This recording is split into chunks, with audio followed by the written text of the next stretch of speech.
RDC. Le M23 rompt le cessez-le-feu. Kigali pointé du doigt. Alors que le monde croyait encore à la paix après Doha, les armes ont parlé à nouveau dans l'est du Congo. Le M23, soutenu par Kigali selon Kinshasa, relance les hostilités. Africa Flashes revient sur une journée électrique où diplomatie, colère et espoir se croisent entre Goma, Kinshasa et Doha. Jeudi, alors que les discussions de paix se poursuivent à Doha entre le gouvernement congolais et la rébellion de l'AFC M23, la tension monte de nouveau sur le terrain. Le porte-parole de FRDC, le général Sylvain Ekenge, dénonce des graves violations du cessez-le-feu imputées à la coalition rebelle appuyée par l'armée rwandaise. Écoutons le général Sylvain Ekenge. En dépit de l'exigence de la cessation des hostilités, imposée par la communauté internationale, investie totalement à travers les États-Unis d'Amérique et le Qatar pour le retour d'une paix durable dans l'est de la République démocratique du Congo, la coalition terroriste de l'AFC M23, soutenue par le Rwanda, intensifie depuis plusieurs jours les attaques contre les positions des forces armées de la République démocratique du Congo sur le terrain. Les forces armées de la RDC dénoncent ces violations manifestes et intentionnelles des engagements souscrits dans le cadre des processus de paix de Washington et de Doha. Ces dernières 72 heures, plusieurs positions des forces armées de la République démocratique du Congo ont été la cible des attaques de cette coalition terroriste au sud Kivu. Il s'agit des positions de Bulambula et de Kibanda Mangobo sur l'axe Walungu-Chabunda, le pont de la rivière Mudugwe sur l'axe Walungu-Mwenga et Toué par les alliés Twirwanéo sur l'axe Fizi-Minembwe au nord Kivu.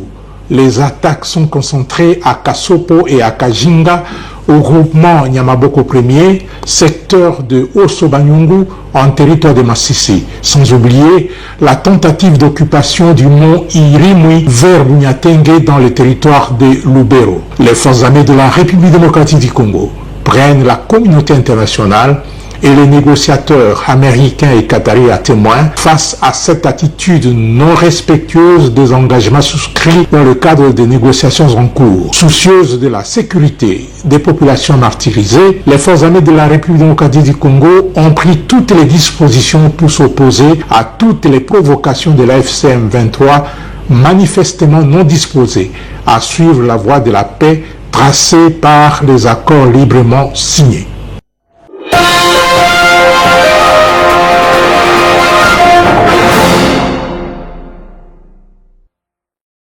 Bonsoir à tous et bienvenue sur Africa Flashes. Ici, la voix du Congo qui éclaire, qui interroge et qui résiste. Ce soir, nous ouvrons cette édition sur une nouvelle flambée de violence dans l'est de la République démocratique du Congo. Alors que les négociations de Doha tentaient encore de maintenir le fragile équilibre entre espoir et désillusion, les armes ont une fois de plus brisé le silence des collines du Kivu. Les FARDC dénoncent, le Rwanda est accusé, et le peuple congolais, lui, observe avec lassitude un scénario qui semble se répéter sans fin. Tout a commencé à l'aube de cette journée trouble, quand les premières détonations ont retenti autour de Bouamboua et Kibanda Mangobo, dans le sud Kivu. Sur les ondes d'Africa Flash, le général Sylvain Ekenge, porte-parole des FARDC, a parlé d'une violation manifeste et intentionnelle du cessez-le-feu par la coalition M23-RDF. Une déclaration lourde de sens, au moment même où les diplomates congolais discutaient encore à Doha des mécanismes de désescalade. En dépit de l'exigence de la cessation des hostilités imposée par la communauté internationale, le M23 continue de tirer, de progresser et de tuer, a-t-il déclaré d'une voix ferme. Sur le terrain, la situation est tendue. À Kasopo, Kajinga, Bunyatenge, le bruit des obus remplace les chants des villages. Des habitants racontent des nuits sans sommeil, les enfants réfugiés dans les champs, les femmes cachées dans les forêts. À Chabunda, le long de la rivière Mudu, des patriotes Wazalendo, appuyés par les FARDC, ont dû repousser plusieurs assauts coordonnés venus du nord Kivu. La ligne de front s'étire désormais comme une plaie ouverte, rappelant que malgré les discours, la guerre, elle, ne négocie jamais. Les autorités congolaises, dans un communiqué transmis à Africa Flashes, appellent la communauté internationale, notamment les médiateurs américains et qataris, à constater la mauvaise foi du M23 et de son parrain rwandais. Kigali, de son côté, garde le silence, mais ce mutisme résonne comme une provocation dans les rues de Kinshasa. La capitale vit au rythme des bulletins de guerre. Les familles de soldats prient, les radios locales relaient les déclarations militaires et sur les réseaux sociaux, les Congolais réclament la fin de la complaisance diplomatique envers Kigali. Pendant ce temps, la vie continue à Kinshasa, ou du moins essaie de continuer. Un drame a frappé le quartier de Kapanga, dans la commune de Kinshasa. Une maison entière a été réduite en cendres, emportant 6 membres d'une même famille. L'émotion est immense. Dans les ruelles, les habitants parlent à voix basse, les yeux encore embués de larmes. On a entendu un cri, puis plus rien, confie une voisine à notre micro. Les pompiers ont découvert des corps calcinés dans les décombres. Le feu, d'origine encore inconnue, soulève des questions sur la sécurité domestique et la vétusté des installations électriques dans la capitale. Mais le pays ne s'arrête pas. À l'aéroport international de Njili, une modernisation sans précédent se met en place. Dès ce soir à minuit, les enregistrements pour les vols nationaux seront transférés vers un terminal temporaire. Un pas concret vers la modernisation de l'infrastructure aéroportuaire, alors que le gouvernement veut atteindre les 85% de conformité internationale avant le prochain audit de l'OACI. C'est un virage décisif, commente un technicien de l'aéroport au micro d'Africa Flashes. Dans le même élan de réforme, 2500 magistrats, nouvellement nommés par ordonnance présidentielle, entament une formation intensive à Kinshasa, Lubumbashi et Kisangani.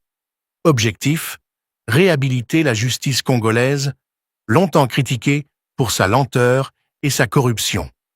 Dans son allocution solennelle, le président de la Cour constitutionnelle, Dieudonné Kamuleta, a exhorté les jeunes magistrats à faire de la probité leur armure et du service public leur raison d'être. Une justice crédible, a-t-il insisté, est la première ligne de défense d'un État souverain. Pendant que le pays répare et forme, il se souvient aussi. À Kisantu, dans le Congo central, les anciens élèves du collège jésuite Kubama, aujourd'hui médecins et chercheurs, sont revenus sur les bancs de leur ancienne école. Leurs mots résonnèrent d'émotion. Nous sommes venus dire merci à la terre qui nous a formés. Ces retrouvailles sont aussi un plaidoyer pour les valeurs nationales et la renaissance éducative, loin des dérives des réseaux sociaux. À l'international, le président Félix-Antoine Tshisekedi continue d'incarner la diplomatie d'un Congo en reconstruction. Après Doha, où il a pris part au 2e sommet mondial pour le développement social, il s'est rendu à Belém, au Brésil, pour le sommet préparatoire à la COP30. Là-bas, au cœur de l'Amazonie, il a rappelé que l'avenir de l'humanité dépend des forêts du Congo, du Brésil et de l'Indonésie, avant d'accuser sans détour les agresseurs rwandais de perpétrer un génocide silencieux dans l'est du pays. Le ton était grave, la posture ferme, celle d'un chef d'État qui refuse la résignation. Mais l'agenda présidentiel ne s'est pas limité à la diplomatie. Au Caire, en Égypte, le couple présidentiel congolais a assisté à l'inauguration du Grand Musée d'Égypte, un symbole du dialogue entre histoire et modernité. Dans les tribunes, Tshisekedi s'est entretenu brièvement avec plusieurs dirigeants africains sur les défis de sécurité régionale et de coopération économique. À Kinshasa, le gouvernement de la première ministre continue de naviguer entre réformes économiques et réalités sociales. La réunion du comité de conjoncture économique a confirmé une tendance encourageante. Stabilité du franc congolais, amélioration de la balance commerciale et hausse progressive des recettes publiques. Les réformes semblent porter leurs fruits, même si le terrain social reste fragile. Sur les bancs de l'Assemblée nationale, la bataille pour le perchoir s'intensifie.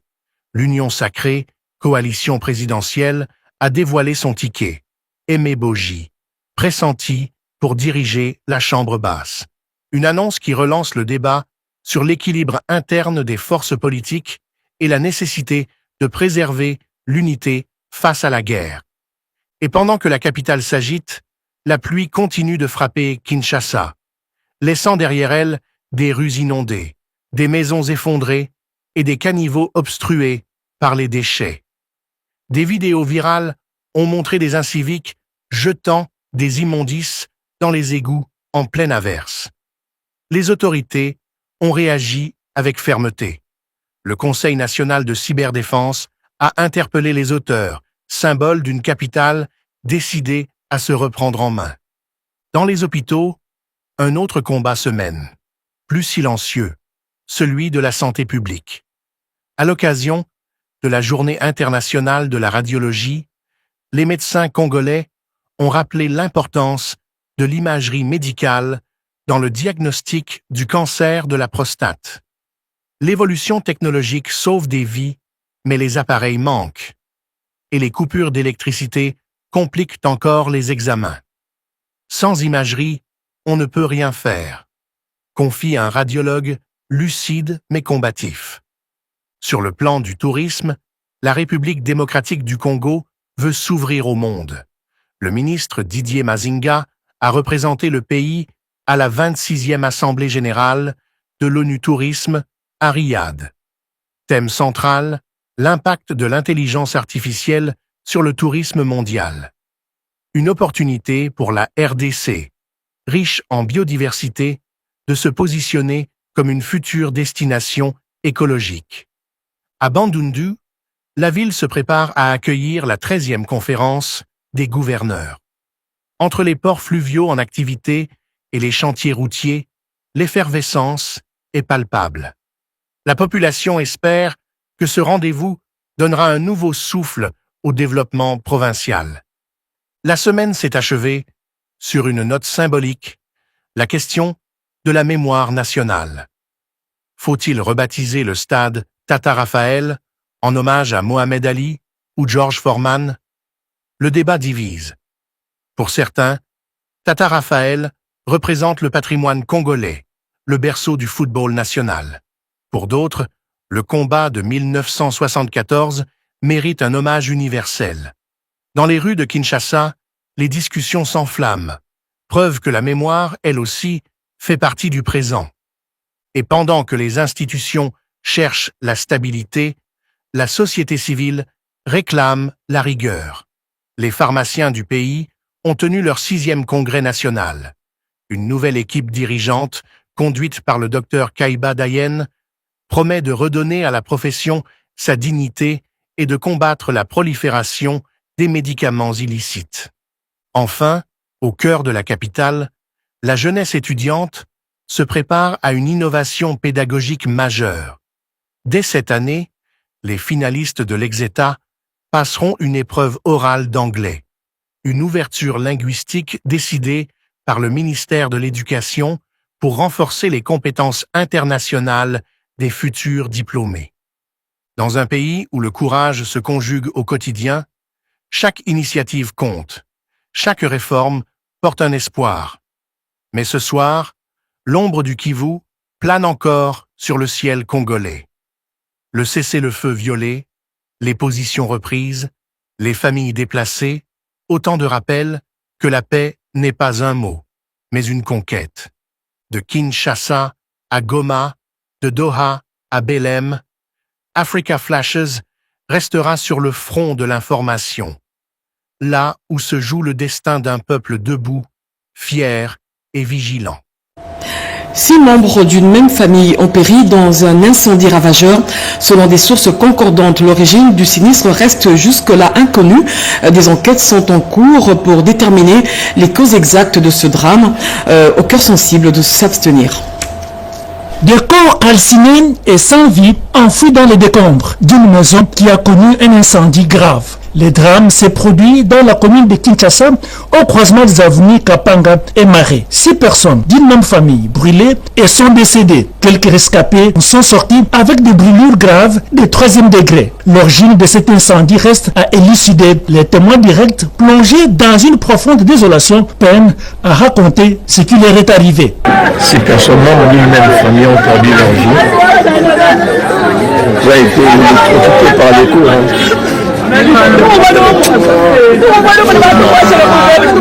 Ces corps calcinés sont gardés à la morgue. Certainement, les enquêtes seront diligentées pour découvrir les causes exactes de ce sinistre. Mais déjà, le problème de l'enterrement se pose pour cette famille démunie. Un reportage de Rodé Panda. Et puis les travaux de modernisation de la rotonde de l'aéroport international du Djili entrent dans une étape décisive pour permettre l'accélération du chantier. L'enregistrement des vols nationaux au départ va être délocalisé à partir de ce dimanche à minuit vers un site temporaire spécialement aménagé à l'intérieur de l'enceinte aéroportuaire. Une mesure transitoire qui vise à assurer la continuité des opérations sans perturber le trafic. Fifi Mukundi et Joséphine Liondo. À l'aéroport international d'Ndjili, les passagers des vols nationaux au départ peuvent s'attendre à une amélioration des conditions d'enregistrement d'ici la fin de l'année. En attendant la finalisation des travaux de modernisation de la rotonde, actuellement utilisée pour le départ domestique, une solution transitoire a été mise en place. Dès le 9 novembre 2025 à 23h59, toutes les opérations de checking pour les vols nationaux seront transférées vers un terminal temporaire spécialement aménagé par la société Infrarose. Cette mesure vise à accélérer les travaux de réhabilitation de la rotonde tout en garantissant la continuité des services aux passagers. Une réunion d'harmonisation a d'ailleurs réuni les compagnies aériennes nationales concernées. Ensemble, ils ont défini les créneaux horaires et les modalités pratiques pour assurer une transition fluide et sans désagrément pour les usagers.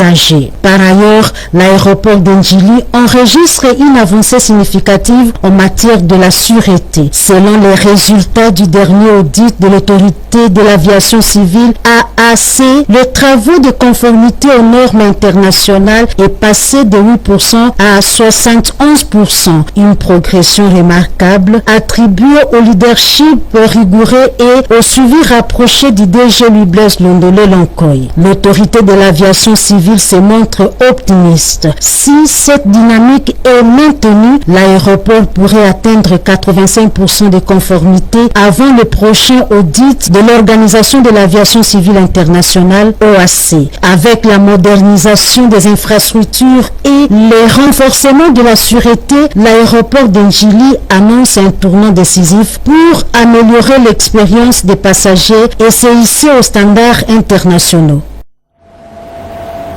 Une formation pour 2500 magistrats va être lancée demain lundi dans les villes de Kinshasa, Lubumbashi et Kisangani.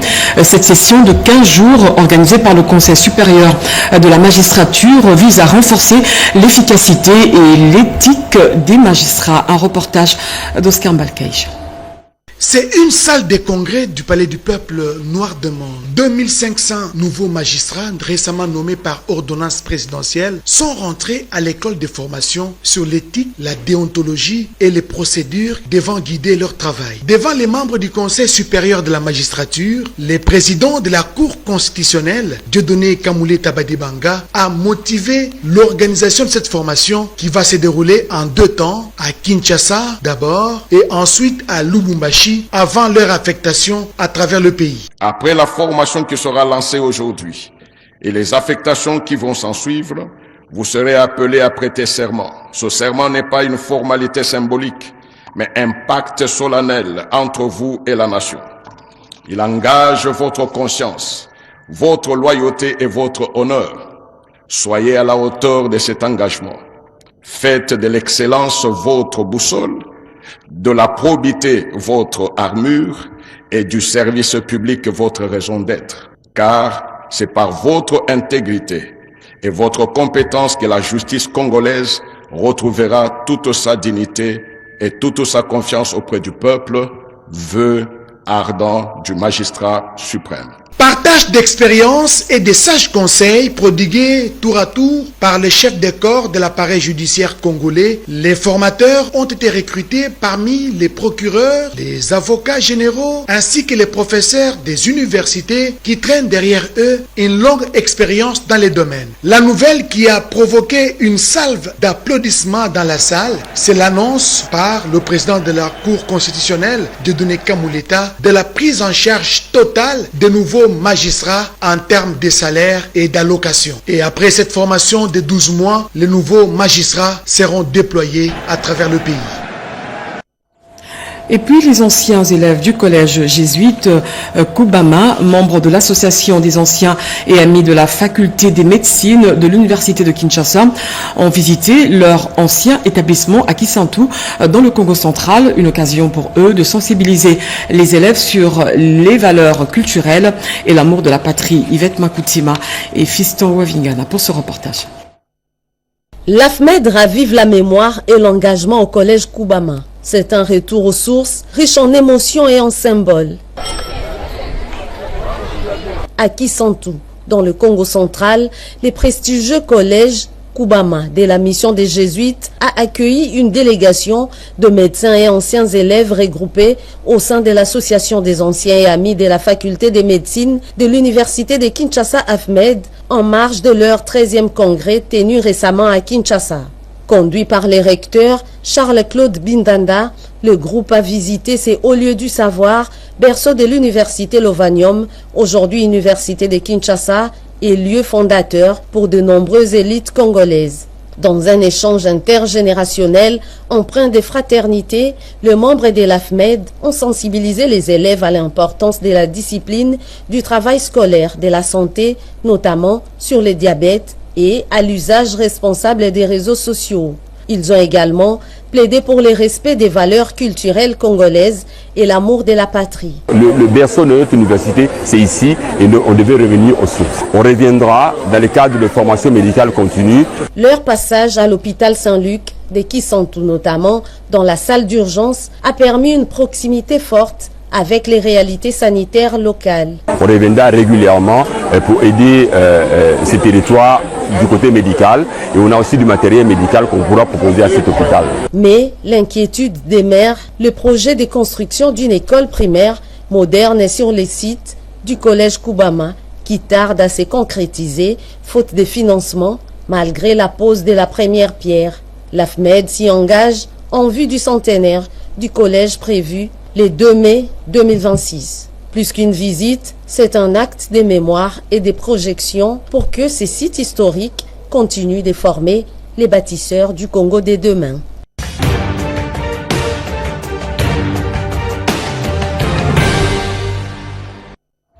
Le président de la République, Félix Tshisekedi, a participé à des rencontres de haut niveau, d'abord au 2e sommet mondial pour le développement social à Doha au Qatar, puis au sommet des chefs d'État en prélude de la COP30 au Brésil. En début de la semaine, le chef de l'État a participé également à l'inauguration du Grand Musée d'Égypte au Caire, le tout dans ce condensé de Pierre Kibambe-Somwe. En visite de travail au Caire, le président de la République Félix Antoine Tshisekedi Tshilombo a pris part à la cérémonie d'inauguration du Grand Musée d'Égypte, un événement qui a été marqué par la présence de plusieurs dirigeants du monde. En compagnie de la distinguée première dame Denise Nyakero Tshisekedi, le chef de l'État a été chaleureusement accueilli par le couple présidentiel égyptien avant d'être installé à la tribune d'honneur dédiée aux hôtes de marque. Une quarantaine de chefs d'État et de gouvernements, parmi lesquels des monarques et 100 délégations de haut rang ont assisté au grand spectacle haut en couleur. Le Grand Musée d'Égypte est le fruit de 20 ans de travaux titanesques d'un des plus grands projets culturels au monde. Il abrite la plus grande collection au monde consacrée à une civilisation. Il s'est tenu à Doha, au Qatar, le deuxième sommet mondial pour le développement social est un événement organisé par les autorités qataries sous l'égide de l'Assemblée générale des Nations unies. En séjour à Doha, le président de la République Félix Antoine Tshisekedi Tshilombo a été l'un des dirigeants invités à participer à ces sommets. Intervenant du haut de la tribune du Centre national des congrès du Qatar, qui a abrité le deuxième sommet mondial pour le développement social, le chef de l'État a fait savoir que le développement social a son sens s'il place la dignité humaine au cœur de l'action publique. Il a révélé que la République démocratique du Congo a choisi de faire du développement social le centre de son projet national avec un cap clair, reconstruire un pays juste, plus équitable, plus solidaire. Le président de la République a dit avoir engagé la RDC dans une transformation profonde du modèle de développement par la rupture avec une vision purement extractive et centralisée pour bâtir une économie tournée vers l'humain, la justice sociale, l'égalité des chances entre territoires et vers la paix. Aucune paix durable n'existe sans justice sociale. C'est dans cette optique que le président de la République a informé l'assistance que la RDC a notamment entrepris une réforme ambitieuse fondée sur la couverture santé universelle et l'éducation pour tous, en commençant par la gratuité de l'enseignement de base. Des représentants de 143 pays, dont près de 100 chefs d'État et de gouvernement ont été attendus dans la ville de Belém au Brésil pour participer à la 30e conférence des partis sur le changement climatique, la COP 30, détenant une bonne partie de la solution du réchauffement climatique grâce à sa biodiversité. Aux côtés du Brésil et de l'Indonésie, la République démocratique du Congo a été représentée au plus haut niveau de l'État par le président de la République Félix Antoine Tshisekedi Tshilombo. Le chef de l'État est arrivé à Belém, au cœur de l'Amazonie, où il a participé au sommet des chefs d'État. Dans son allocution au cours du sommet, le président de la République a souligné que l'avenir de l'humanité dépend des forêts. Il a rappelé le rôle que joue la RDC en tant que pays solution qui malheureusement est victime d'un génocide perpétré par des agresseurs rwandais. Plus diluviennes, dégâts en série, habitations inondées, des familles sinistrées. Le pays pense ses plaies sous un ciel encore menaçant. À l'Assemblée nationale, la bataille pour le perchoir s'intensifie à la veille d'un vote décisif.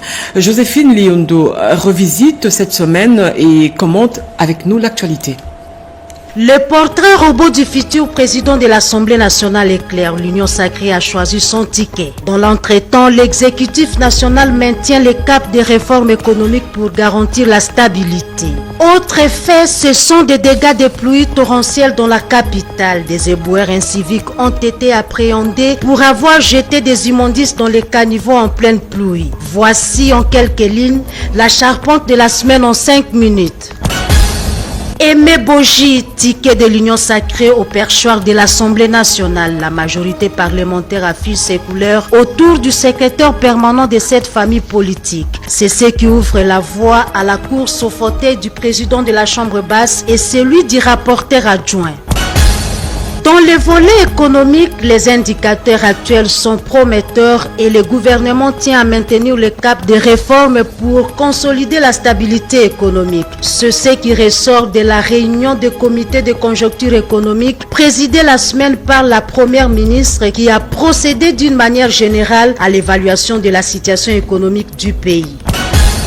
Comment éviter que les institutions provinciales volent en éclats? Le vice-premier ministre, ministre de l'Intérieur, a, au cours d'une réunion, invité les bureaux des assemblées provinciales à suspendre momentanément les motions et pétitions en cette période de crise sécuritaire. Au cas contraire, le gouvernement central se réserve le droit d'activer les articles 197 et 198 de la Constitution pour garantir la stabilité des provinces. Image moins reluisante des juridictions du pays, il faut investir dans la construction des infrastructures. À ces problèmes s'ajoute la surpopulation carcérale. Des doléances qui ont été soumises au ministre d'État, ministre de la Justice et garde des Sceaux par les autorités politico-administratives de la ville capitale Kinshasa et de la Tchopo. au chapitre des infrastructures à quelques semaines de la conférence des gouverneurs qui se tiendra au mois de décembre prochain dans la ville de Bandundu, chef-lieu de la province du Kwilu. Les travaux de réhabilitation des routes et autres ouvrages s'accélèrent pour améliorer la mobilité et l'image de la ville haute. Pendant ces temps, dans la province du Kasai Chikapa, les travaux de réhabilitation de 2 ponts sur la rivière Kalwebo dans le territoire de Lwebo ont été lancés par le ministre provincial des infrastructures.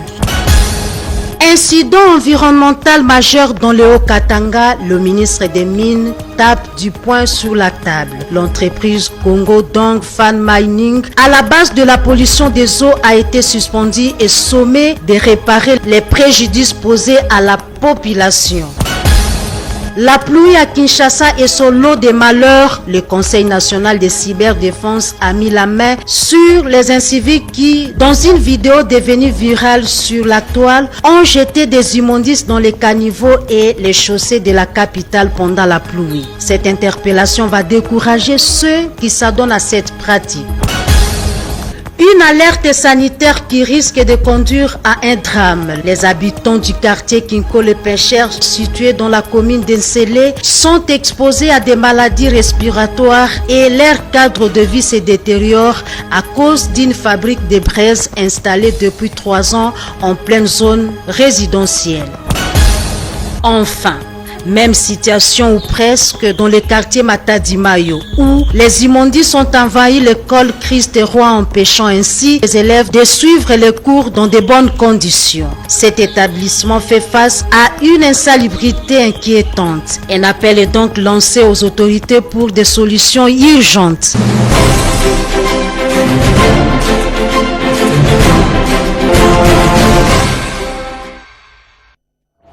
Voilà, le débat refait surface. Faut-il débaptiser le mythique stade Tata Raphaël à Kinshasa? Certains plaident pour un nouveau nom, Mohamed Ali ou Georges Foreman, en hommage au combat historique de 1974. L'idée divise sur les réseaux sociaux et dans les rues de la capitale. Les avis s'affrontent. Pour certains qui noient Tata Raphaël, ce n'est pas qu'un nom, c'est toute une histoire chargée de mémoire. Diane Balaka, Bobet Teyenga, Diego Mapangala signent ce grand reportage. C'était un des grands événements sportifs du XXe siècle. Les combats opposant Mohamed Ali à Georges Foreman a eu lieu dans ces mythiques stades Tata Raphaël un 30 octobre 1974, historique avec près de 100 000 spectateurs et des milliers de téléspectateurs à travers le monde.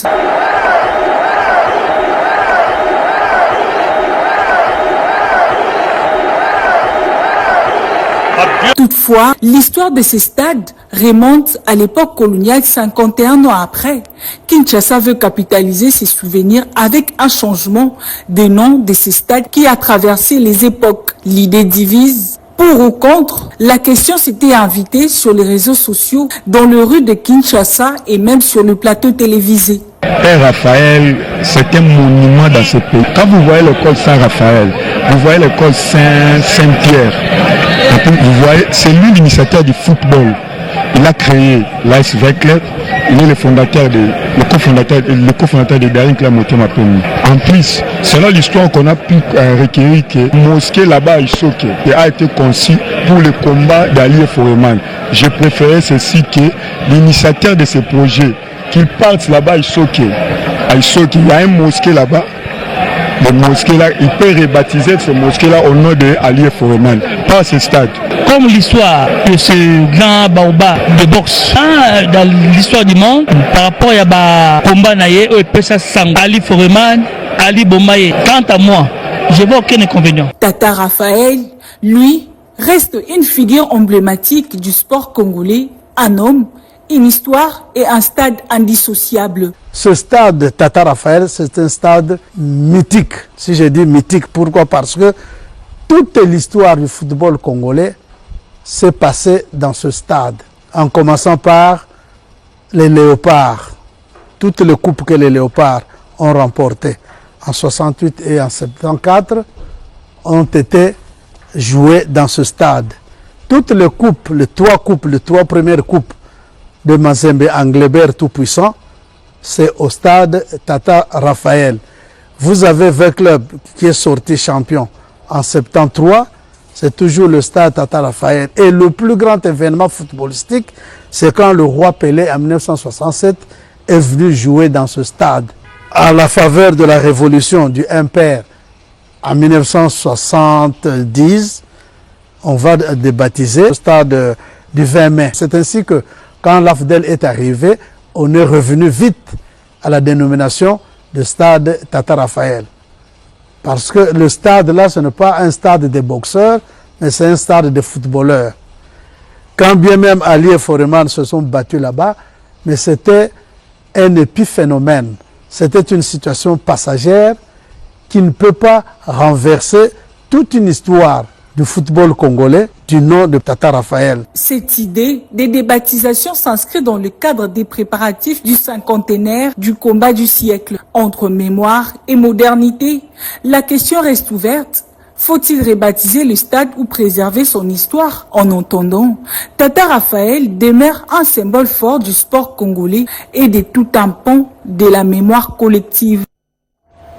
Et puis ce deuxième dossier de la rédaction, le recours à l'imagerie médicale revêt une importance particulière dans le diagnostic et la prise en charge de certaines pathologies, notamment le cancer du prostate. Ce constat a été fait par Blandine Wavingana à l'occasion de la célébration de la Journée internationale de la radiologie.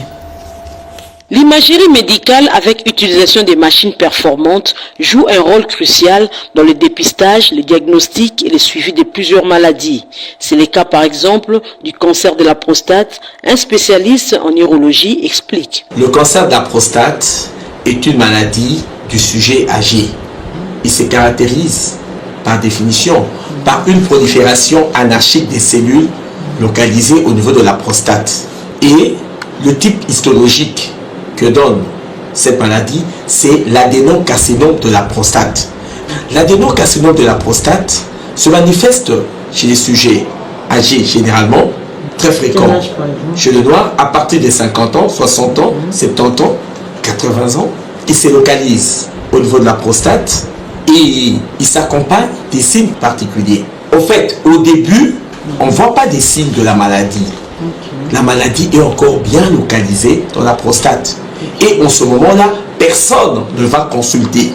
Sauf pour un dépistage, par hasard, on peut décider qu'il y a un problème. Cependant, pour avoir plus de précision sur cette maladie, le médecin demande quelques examens d'imagerie médicale. Bon, les examens que nous réalisons, c'est plus l'échographie. L'échographie déjà peut vous orienter vers un cancer de la prostate.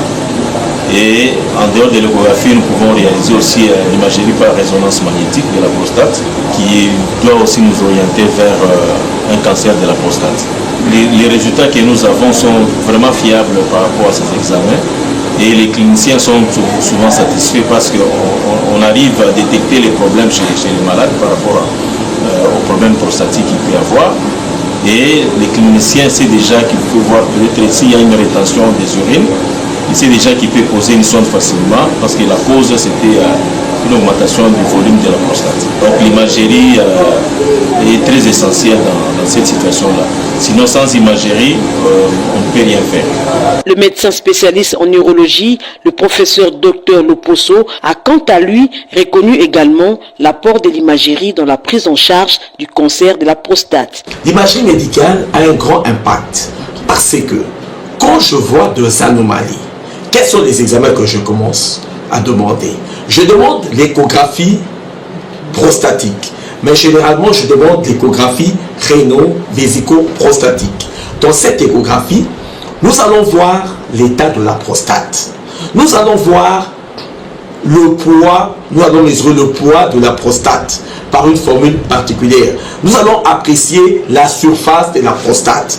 Est-ce que la surface est régulière? Nous allons voir s'il y a des nodules hypoéchogènes qui peuvent signifier qu'il y a une maladie prostatique. À l'occasion de la commémoration de la Journée internationale de l'imagerie, célébrée le 8 novembre, un appel a été lancé aux professionnels de ces secteurs. Que tous les praticiens de la radiologie puissent s'informer davantage, acquérir de nouvelles connaissances dans la prise en charge des différentes pathologies que nous pouvons rencontrer sur le terrain. Avec l'évolution de l'imagerie, chaque formation médicale ou centre de diagnostic est censé organiser des formations au recyclage afin d'outiller les professionnels de la radiologie dans les nouvelles technologies.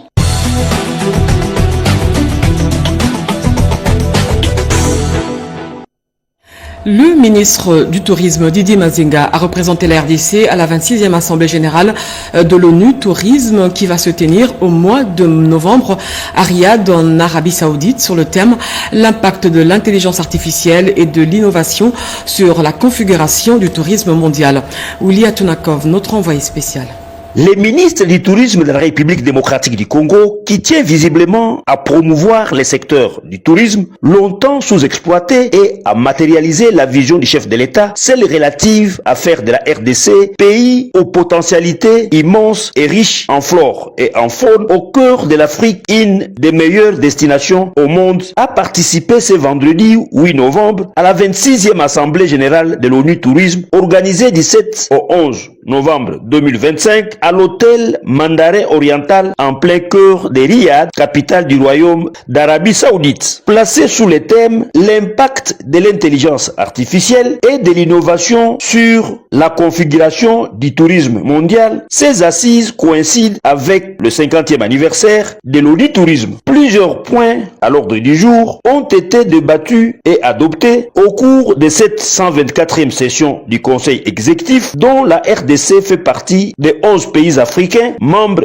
effectifs. Rappelons que la 25e Assemblée générale a eu lieu l'année dernière à Ouzbékistan où, sous la houlette et le lobbying du même ministre du Tourisme, la République démocratique du Congo avait été élue pour la toute première fois de son histoire à la vice-présidente de l'Assemblée générale de cette organisation onusienne, poste qu'occupe actuellement l'Afrique du Sud pour les comptes de la zone Afrique. Dans la suite du patron de l'industrie touristique en RDC, l'on a noté la présence de quelques hauts cadres congolais ayant participé aux travaux préparatoires des experts, dont le secrétaire général au tourisme Jacques Ngombe, quelques directeurs de l'Office national du tourisme et les membres de son cabinet ministériel.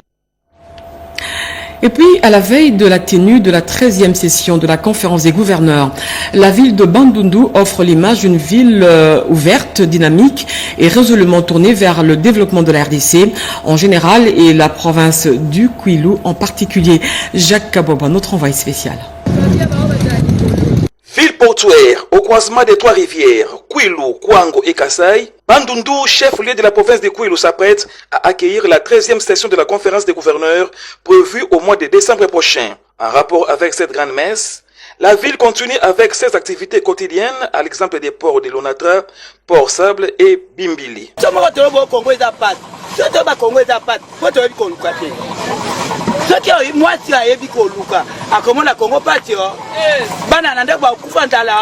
Au marché Malébo, l'ambiance est électrique. Tout est bio.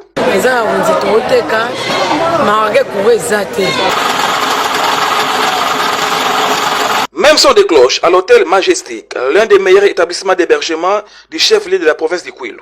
Le premier hôtel au niveau de la ville de Bandundu. Là, moi, de ma part ici, je joue la fonction de caissier. On reçoit des clients dans de bonnes conditions. Puis, malheureusement, il n'y a plus d'électricité, mais on reçoit des clients matin au soir. Les soucis où je me parler seulement, je demande aux autorités supérieures qu'ils puissent nous résoudre les problèmes du courant. Ville croyante, le matin en cette journée dominicale, les chrétiens se sont retrouvés dans les paroisses de la ville pour dire merci au Créateur du monde, Hachem, pour des bienfaits au sein de leur foyer.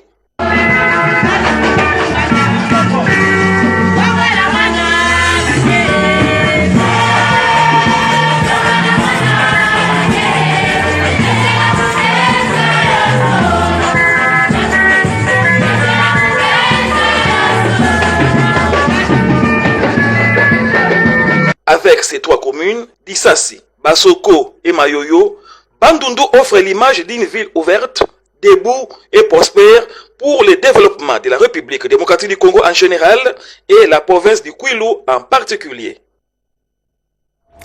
Et nous vous souhaitons un bon séjour dans la ville de Kikwit. Et puis, la profession pharmaceutique en RDC ouvre une nouvelle page à l'issue du 6e congrès ordinaire de l'Ordre national des pharmaciens.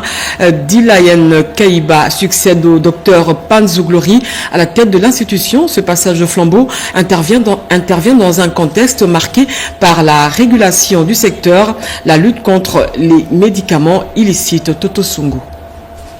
Pour ce 6e congrès, les pharmaciens ont restructuré leur staff dirigeant.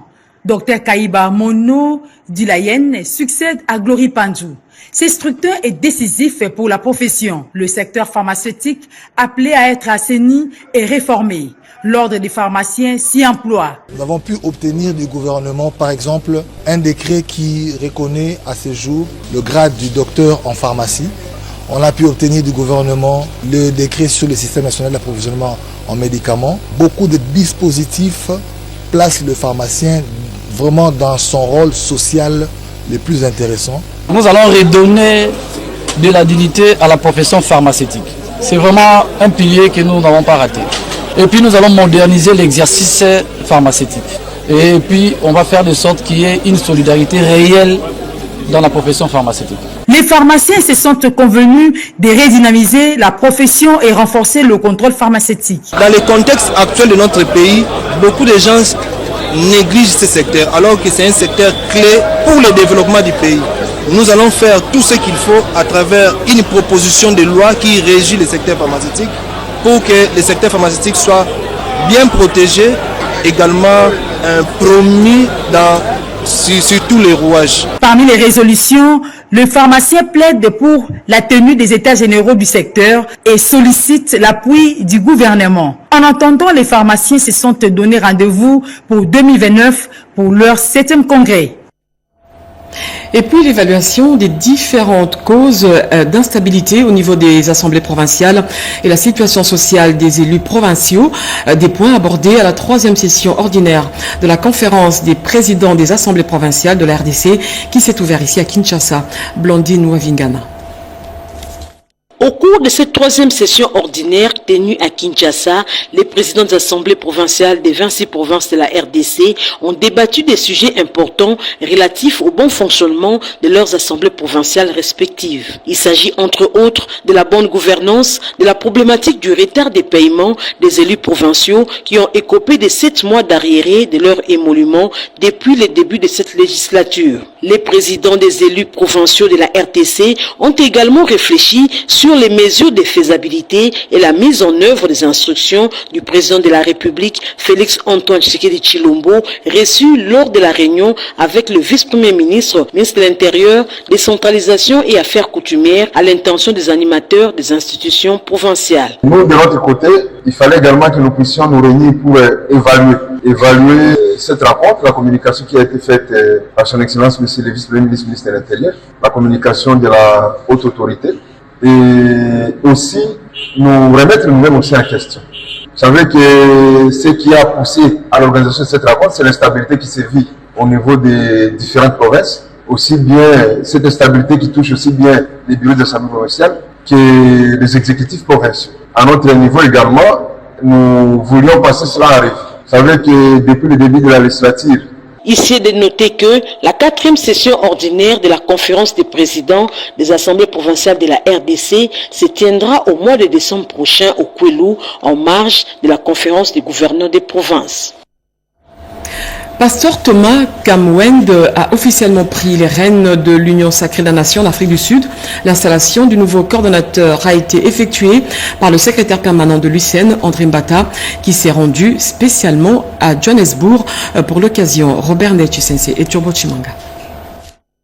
Vendredi 7 novembre 2025, aéroport international Olivier Tambo de l'Afrique du Sud, le secrétaire permanent de l'Union sacrée de la Nation, le professeur André Mbata Bitukume Sumangu, dans le cadre de la redynamisation de la plateforme présidentielle, est accueilli par un comité restreint conduit par le révérend Thomas Kamwend. Il est en Afrique du Sud pour renforcer les bases de l'Union sacrée de la Nation, mais aussi installer la coordination de la diaspora de l'Union sacrée Afrique du Sud. C'est ici à l'hôtel Sky en plein centre-ville de Johannesburg, un lieu symbolique choisi pour son importance historique que les Congolais venus des 4 coins de l'Afrique du Sud se sont rassemblés pour cette journée historique. Une impressionnante mobilisation à l'allure d'une campagne électorale derrière la haute autorité politique de l'Union sacrée de la Nation, Félix Antoine Tshisekedi Tshilombo. Sont désignés membres du bureau de la coordination de l'Union sacrée de la Nation, section Afrique du Sud. Les personnes dont les noms suivent. Monsieur Kamwembe Moukala Thomas, secrétaire exécutif. Il y aura une coordination générale, on ne l'appelle pas coordonnateur, on l'appellera désormais c'est le secrétaire exécutif de l'Union sacrée Afrique du Sud ou Afrique australe. Dans un discours passionnant, le professeur André Mbata Mangou a appelé à l'unité et à la solidarité face à l'agression rwandaise. Il a salué l'engagement de la communauté congolaise vivant en Afrique du Sud pour cette mobilisation historique. Le pasteur Thomas Kamwende est officiellement installé, recevant les insignes du pouvoir devant une foule surexcitée dans une ambiance électrique. Cette mission en Afrique du Sud marque une étape clé dans la stratégie d'expansion de la plateforme présidentielle sur le continent, visant à renforcer la mobilisation de la diaspora autour des idées de paix, d'unité et de solidarité. Et au parti présidentiel, l'heure est à la mobilisation générale. Les membres et cadres du parti se sont réunis au siège même du parti pour une matinée politique de réarmement moral présidée par le secrétaire général Augustin Kabouya. Une rencontre axée aussi sur la préparation du congrès extraordinaire prévu au mois de décembre. Reportage. Ils sont venus nombreux, cadres fédéraux et combattants, pour recevoir les orientations du président intérimaire de l'UDPS. Devant cette assistance, Augustin Kabouya a d'entrée de jeu fixé l'opinion.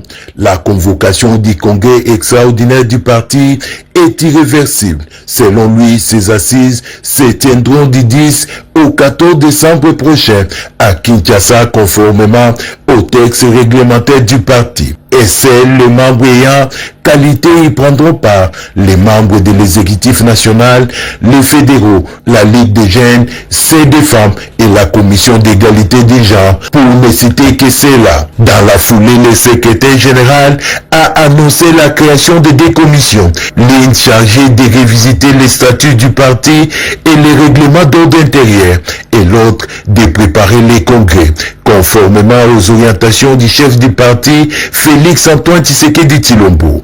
Un chef de troupe, Augustin Kabouya, a rappelé la nécessité de discipline, de loyauté au sein du parti. Quant à sa récente mission en Chine, il a précisé qu'un rapport sera réservé en priorité à la haute autorité du parti actuellement en mission à l'étranger. C'était Alain Bikaï. Et puis désormais, les finalistes de l'Exeta affronteront une épreuve d'anglais oral lors des examens hors session. Cette nouveauté s'inscrit dans le cadre du programme national scolaire et pour assurer sa mise en œuvre, une séance pédagogique a été organisée par l'inspecteur général à l'éducation nationale, Anastasie Ndumbo, nous en dit plus. Le ministère de l'Éducation nationale et Nouvelle Citoyenneté opte pour l'anglais aux côtés du français, considéré comme une innovation pédagogique dans la promotion de l'enseignement des langues en République démocratique du Congo. C'est l'essence de cette séance pédagogique animée par l'inspecteur général à l'éducation nationale et nouvelle citoyenneté Hubert Kimbonza Sefou, aux inspecteurs principaux provinciaux et les professeurs d'anglais de 5 provinces éducationnelles de la ville-province Kinshasa, en vue de leur communiquer l'instruction de la ministre d'État Raissa Malou sur l'introduction de l'anglais dans les programmes nationaux scolaires. Nous avons ressuscité cette habitude pour que nos apprenants commencent déjà à se familiariser avec l'anglais parlé en classe et ça finira par se matérialiser par l'examen en période hors session qu'on appelle l'oral d'anglais, comme nous l'avons aussi pour le français. Pour cette année scolaire 2025-2026, les finalistes des humanités vont présenter l'épreuve orale d'anglais Et 5 ans après, pour les élèves qui sont aujourd'hui en 7e année, vont présenter la dissertation d'anglais et l'oral d'anglais. Et l'anglais que nous parlons dans certaines langues n'est vraiment pas, est un peu différent. Et je trouve qu'aujourd'hui, en fait, la dame qui a eu cette idée, elle a vraiment une très bonne initiative. Comme ça nous permettra de plus étudier en classe, ou bien pour aller prendre des formations ailleurs. Nous retrouvons l'anglais dans tous les domaines de la vie. Non seulement dans tous les domaines de la vie, mais dans le domaine professionnel. L'enseignement congolais doit être contextualisé par rapport à la filière de l'élève avec la méthode compétence, a-t-il indiqué. Et pour terminer, dans le cadre du renforcement de la stabilité des institutions provinciales et à l'initiative du vice-premier ministre en charge de l'Intérieur, les chefs des regroupements et partis politiques membres de l'Union sacrée ont exprimé leur soutien à l'instruction du chef de l'État, Félix Tshisekedi, recommandant aux assemblées provinciales de suspendre l'examen des motions durant cette période d'agression. Une délégation conduite par le président du Sénat, Jean-Michel Samaloukonde, a tenu une séance de travail à ce sujet. Bobo Anan Mokonzi pour ce reportage. Face aux instabilités constatées dans la gouvernance provinciale dues aux différentes confrontations institutionnelles, le vice-premier ministre, ministre de l'Intérieur et Sécurité, Jacquemin Chabani, veut poser le fondement solide pour enrayer les causes d'instabilité. Ce samedi, le chef de la territoriale a convoqué les chefs des regroupements et partis politiques de l'Union sacrée de la nation, plateforme politique au pouvoir, pour recueillir les avis et donner des orientations stratégiques, question de porter une solution définitive aux querelles à l'origine des motions et pétitions inopportunes qui déstabilisent les provinces. Cette délégation de l'Union sacrée était conduite par le président du Sénat, Jean-Michel Samaloukonde, la Chambre haute étant l'émanation des assemblées provinciales. C'est une réunion qui s'est tenue vraiment dans la convivialité, où nous avons abordé vraiment dans le fond ces questions pertinentes qui concernent justement ces provinces. Et nous sommes tous ressortis avec le vœu effectivement de voir leur stabilité et d'accompagner ces institutions provinciales qui ont dans leur mission régalienne aussi de veiller au bon fonctionnement de nos provinces et donc de répondre aux attentes de nos concitoyens. Il convient de rappeler que le mercredi dernier, sur instruction du chef de l'État, Félix Antoine Tshisekedi Tshilombo, le vice-premier ministre, ministre de l'Intérieur et de la Sécurité, Jacquemin Chabani, avait déjà appelé les membres du bureau des assemblées provinciales de préserver la cohésion et la stabilité dans les provinces en évitant les motions et pétitions déstabilisatrices contre le gouverneur en cette période d'agression du pays. Ce journal a été rédigé par Gauthier Kiassi sous la direction d'Oscar Balkaïj. Bobek Teyenga était à la coordination, Yolande Voka et André Djeka ainsi que Fidèle Mambouana l'ont réalisé pour vous. L'actualité continue sur notre chaîne à 23h avec Serge Merlamata. Je vous reviens demain à 20h avec le même plaisir. Au revoir.